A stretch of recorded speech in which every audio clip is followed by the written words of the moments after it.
Welcome back to a new episode of the Shout at the Devils podcast. I'm Justin Brady, aka Devils Fanatics. I'm here with my co-host Daniel Amoia, aka devils.report, and he writes for the Hockey Writers. And the Devils took down the Stanley Cup champions.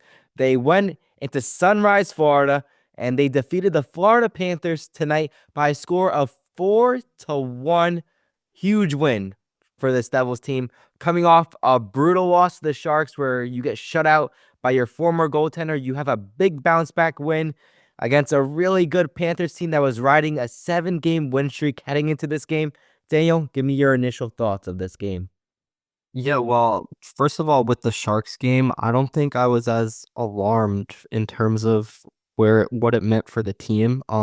Mackenzie Blackwood, we all know he's capable of playing great games when he's healthy, and he is healthy right now. And the Sharks are a team that's 5-2 and 1 in their last seven. So it's certainly not like they're this like bottom of the barrel team, at least lately. They're a young team, kind of like the Devils a few years ago, but they could beat any team on any given night. So yeah, it was unfortunate for the Devils, but like you said, they bounced back big time against the Florida Panthers. I think just defense is really standing out. I mean, the Devils have given up one or fewer goals 8 times this season already. They did 10 times all of last season. I mean, that's just not even close. Like the fact that they're almost reaching all of last season's total and they're not even a quarter of the way through the season, it's completely night and day what Sheldon Keefe has done. I've had multiple conversations with Sheldon Keefe about it, and he's basically just said like we got this team to I got this team to buy in from day one of camp defensively, and that's something that is not easy to do, but it's a big reason why Keefe seems so liked around the Devils right now because he's bringing out the best of them. And granted, the roster, Tom Fitzgerald certainly deserves credit as well. Um, Bringing in veteran defensemen like Brendan Dillon, the addition of Jonathan Kovacevic, who's been huge for this team, the reemergence of Jonas Siegenthaler.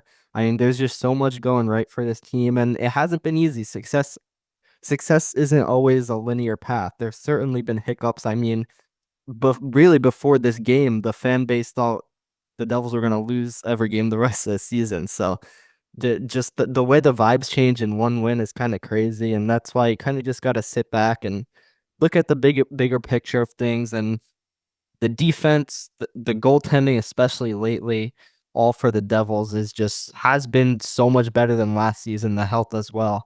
So yeah, it hasn't been perfect, but you can tell overall their whole game is much better than it was last season. That shows in basically every category. So that was just a huge win for the Devils to go into, like you said, the defending Cup champions and just shut them down. I mean, the Devils basically played the Panthers game better than they do.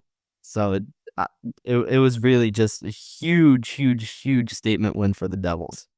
Yeah, when I feel like Sheldon Keefe or Tom Fisher, when they were building this team in this offseason, the formula is what the Florida Panthers have right now.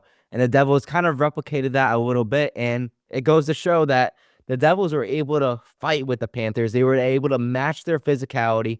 They weren't being pushed around at all, like we've seen in the past when these two teams have faced off. If there was something happening in front of the net, Stefan Nason or Brendan Dillon there were there to go against somebody. And I think the biggest changing point in this game was the fight that Brendan Dillon had. I mean, there was like 74 punches thrown between the two guys. They weren't blocking any punches at all, but it was a game changer because the Devils had the next 8 out of 9 shots after that. It seemed like the Panthers were dominating up to that point, and that really changed the whole game. And Timo Meyer was able to snap it past Spencer Knight late in the second period to put the Devils up 2-1. And the Devils are 9-0 this season when leading heading into the third period. I asked Jesper Bratt in a post-game interview a few days ago, and he says that's a big priority for them, maintaining leads late in games. And that was something that they struggled with a lot last season. That's not the case at all this season. They are able to maintain leads, and the Panthers are one of the best third period teams in the league as well. They were 8-0 when leading into heading into the third period as well. And we know last season they were amazing in the third period, the best third period team in the league last season. So the fact that the Devils didn't give up one goal to that team, and we're actually able to add another goal and then an empty net after that is huge. And it says a lot about this Devils team and where they're at and where their maturity is at. I love what I'm seeing from everything. All four lines contributing. The defense, I need to give my praise to Brett Pesce and Luke Hughes. Brett Pesce has been terrific on that defense. He's blocking so many lanes on those odd man rushes, getting his stick there. And Luke Hughes, he's following the lead of Pesce. I think Luke Hughes' defensive game. Me and Daniel have both said it in the over the past few days on social media. Luke Hughes has been terrific defensively. Yeah, the offense is not there, and I'd like him to produce more offensively because he's more traditionally an offensive defenseman. But the fact that we're getting great defense out of Luke Hughes, which is the biggest thing that we were worried about for him, is huge for him. He's using his stick, he's using his size. Overall great stuff by him, and we know the Kovacevic Siegenthaler pairing has been absolutely shut down all season. And then the Hamilton Dillon's been okay, but it's been better as of late. So look, and then one more thing, Markstrom, 30, I think he saved 34 out of 35 shots he faced. That's why you go out and get a guy like Markstrom. You trade for him for big time performances in big time games like this. Allen's been good as well, but Markstrom, you're starting him in these type of games, and he really delivered for the Devils tonight. Yeah, I think goaltending's such a huge thing, and it got off to a slow start. I mean, people were making comparisons to Vitek Vanacek and Akira Schmid, and you just knew that they weren't going to be that poor for that long, and we're seeing that now. Just surface numbers. Jacob Markstrom, 908 save percentage on the season. Jake Allen, 914. Those numbers were unheard of for the Devils last season. Anything over 900 period was like a different stratosphere. Team save percentage is 910. That puts them ninth in the league. They're a top 10 team in goaltending. Last season, they were 28th. Um, you could say the same thing for defensive categories, for any advanced category with almost any player. I mean, everything's almost night and day. And that's why, in the long run, yeah, again, it hasn't been perfect, but it's never going to be perfect for any team unless you're the Winnipeg Jets right now. But even them, like they're going to hit a struggle eventually. It's a league with such parity. Any team could be any team on any given night. And just what the Devils have on paper right now, if they're able to stay healthy, I believe they will continue to rack up wins. So, just everything pointing in the right direction. What are they now? 6-2 in their last 8, I believe. Correct. Um, I mean, you really can't ask for more than that. And even when you look at that 4-game skid they had, where everyone acted like the season was basically over, they got points in 2 of those games. 2 of them were overtime, and you could argue in 3 of those 4 games they outplayed the team. And the one they lost to Tampa Bay, I mean, they still scored 6 goals. So like, it's not like it was like, oh my God, they got obliterated. Like there were positives you could take from every single one of those, and now it's starting to click. Just in so many ways. Guys like Paul Cotter and Stefan Nason on pace for 30 goal seasons. I mean, you just could not have predicted that. And will that happen? Probably not. They're bound to tail off at some point, but they're just getting contributions up and down the lineup from everyone except really their fourth line with the injuries to Nathan Bastian and Curtis Lazar. But if you have your top 9 working that well and the defense being as stifling as it is, it shouldn't be that much of an issue. And there's always the ability to add at the trade deadline if necessary. But that's a later road. Just a lot of positive signs right now. Yeah, I like how you brought up like with the struggles that they were having earlier on in the season, and now you compare it to now. A lot of teams don't find their identity until at least a quarter or halfway through the season. The Devils are hitting that quarter part of the season now.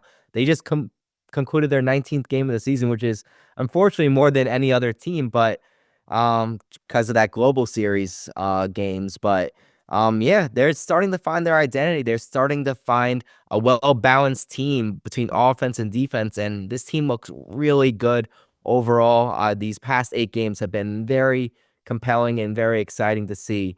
So Daniel, what over this last stretch, what is one player that has stood out to you who has really improved their play and has just really made a big impact for this Devils team as of late?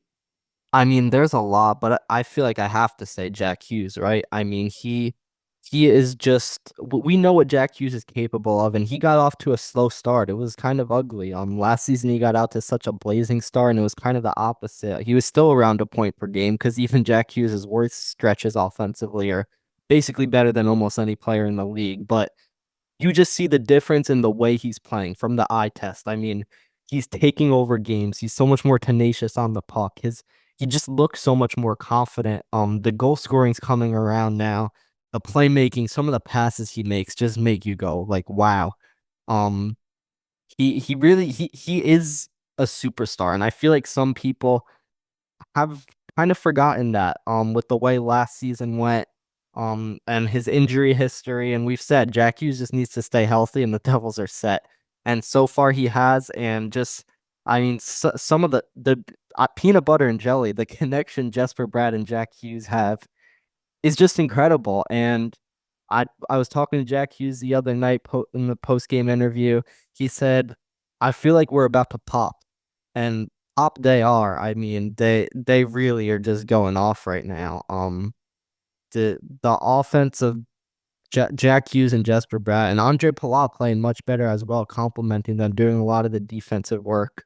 If they're able to keep that up, I mean, Devils are in a great spot because uh, Jack Hughes and on sorry, Jack Hughes and Jesper Bratt alone can easily take over a game. No matter what, no matter who the opponent is, they're just that special.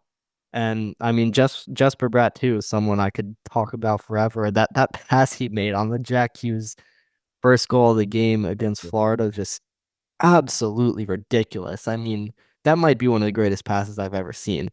40, 50 feet away, backhand, no look, tape to tape, or almost an empty net. I mean, just special.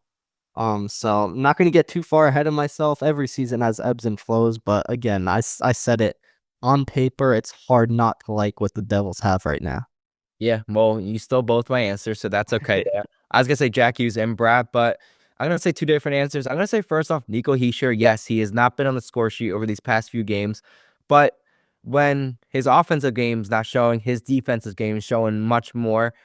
He's out there diving, stopping possible high scoring, high danger scoring chances out there. He's making big plays, winning board battles, great in the faceoff circle. He's doing all the little things right to possibly earn himself a Selke nomination come later this season. He's looking like a great two-way player overall.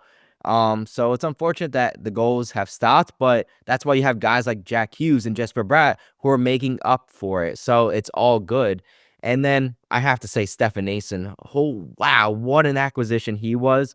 And he got bumped up to the first line, paired with Timo Meyer and Nico Hischier. And honestly, I don't blame Sheldon Keefe for that decision at all. Nason deserves it. He's been awesome. He's been huge on the Devils' first power play unit as a front net presence, and he's great with winning board battles, especially on the power play, which has resulted in huge success for the Devils' power play. I believe as of now, they still have had the best power play success rate for the last 3 weeks. So, I mean, that's huge to have there. And yeah, Nason, 7 goals, 7 assists, 14 points in just 18 games. That's more than what you could ask for from him. If he can get 50 to 60 points this season, what a signing that is. And they're only signing him for like something around like 3 million a year or something like that. That would be an absolute steal of a deal to have a good middle six, possibly first line player if he keeps this up. But overall, great job by Stefan Nason, and you could say the same thing for like guys like Paul Cotter. Overall, the Devils made a lot of great moves, and they were the right moves to help this team going forward. They didn't have to be the superstar players that they didn't have to be the flashy players. They just had to be the right players that fit well into Sheldon Keefe's system, and it has worked out very well so far. And overall, the fact that the Devils went into Florida and took at least one game from the Panthers is already a huge success. Obviously, if you take both games, that's amazing. That's a statement right there to the league that the Devils are not messing around. They are legit, and I believe they are legit, even if they do lose that game. But a big win tonight, and hopefully they can take 2 out of 3 on this Florida trip. Yeah, the thing, backtracking a bit, I'll go both on Heischer and Nason. For Heischer, people aren't going to talk about it because he does everything so quietly. But you look at the replay of Paul Cotter's goal. He's sure skating in the zone. He does not look at Paul Cotter once. He has like a sixth sense, knows exactly where he is, and just drops a pass back, and Paul Cotter rips it past Spencer Knight. I mean, like, you can't teach that. Nico, and that's why he's the number one. He was a number one overall pick. I mean, literally just a sixth sense, like a quarterback in the NFL, knowing exactly where your receiver, in this case, your winger, is going to be. And he just drops that back so perfectly. It's no one's going to talk about it. You're not really lasering in on that. Oh, what a great 2 foot pass. But like stuff like that helps teams win and be successful. And Nico Hischier does that just so quietly. He's very humble as well. Stefan Nason too. He was a player the Devils basically didn't want a few years back, and really no team wanted him. He got picked up by the Sharks and let go. Um, he goes down to the AHL, has a 48 goal season. I don't care about anything. If you're scoring 48 goals at that high of a level, there is untapped potential there. Period.